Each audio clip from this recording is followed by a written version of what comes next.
warahmatullahi wabarakatuh. Perkenalkan, nama saya Ramadhani. Saya jurusan S1 Kebidanan Universitas Abdurrahman. Sekarang saya ada di semester 3. Hari ini saya mendapatkan tugas dari dosen, yaitu proses terjadinya kehamilan. Halo guys, awal kejadiannya manusia di bumi ini tentu tidak lepas dari rahim seorang ibu. Nah, kejadian itu merupakan satu hal yang sangat menakjubkan, yang luar biasa. Sampai menakjubkannya, ibu-ibu, bunda-bunda yang menantikannya sampai terharu ketika ia mendapat kabar itu. Apakah kalian tahu bagaimana proses terjadinya kehamilan? Ayo, kita simak videonya.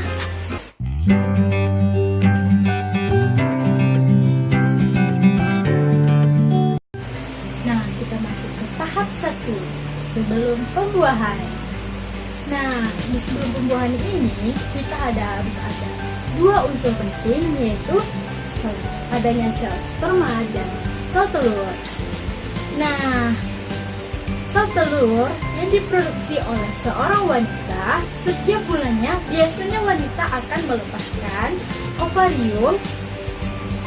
Proses ini disebut dengan ovulasi. Sel telur ini rata-rata dapat bertahan hidup selama 24 jam. Nah, semenjak dilepaskannya hingga pada waktu ini, sel sperma harus membuahi sel telur. Agar terjadi kehamilan, jika tidak ada sperma yang membuahi, maka sel telur akan hancur dan terjadinya menstruasi.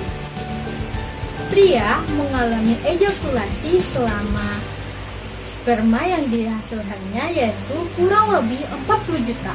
Namun, di antara 40 juta sperma itu, yang melepaskan hanya 1 yang dapat mencapai sel telur. Nah, yang kedua, terjadinya pembuahan.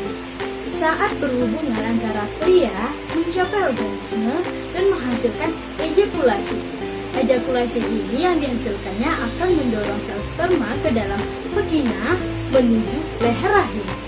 Setelah itu, sperma masuk ke dalam tubuh wanita. Perjalanan ini mencari sel telur untuk dibuahi. Bagi sperma tidaklah mudah untuk dilewati. Nah, terdapat berbagai rintangan nih. Yang pertama yaitu asam pada vagina, yang membuat sperma tidak mampu hidup lama di vagina dan di akhirnya mati. Yang kedua, Landan cervix. Hanya sperma yang paling kuat yang menembus dinding cervix. Setelah itu, sperma harus berenang lagi sejauh 18 cm, kemudian ke tuba fallopi untuk mencapai sel telur. Nah, setelah sampai sel telur, apakah sudah selesai? Belum nih, perjalanan sperma belum selesai, walaupun sudah bertemu dengan sel telur. Satu telur mungkin dapat membuahi 1 sel sperma yang di luar dari sel telur. Sel sperma yang kuatlah yang mampu menembus sel telur. Tahap 3, setelah terjadinya pembuahan, setelah masuk ke sel telur, materi gen antara sel telur dan sel sperma akan melakukan penggabungan. Maka jenis kelamin bayi akan ditentukan di sini nih.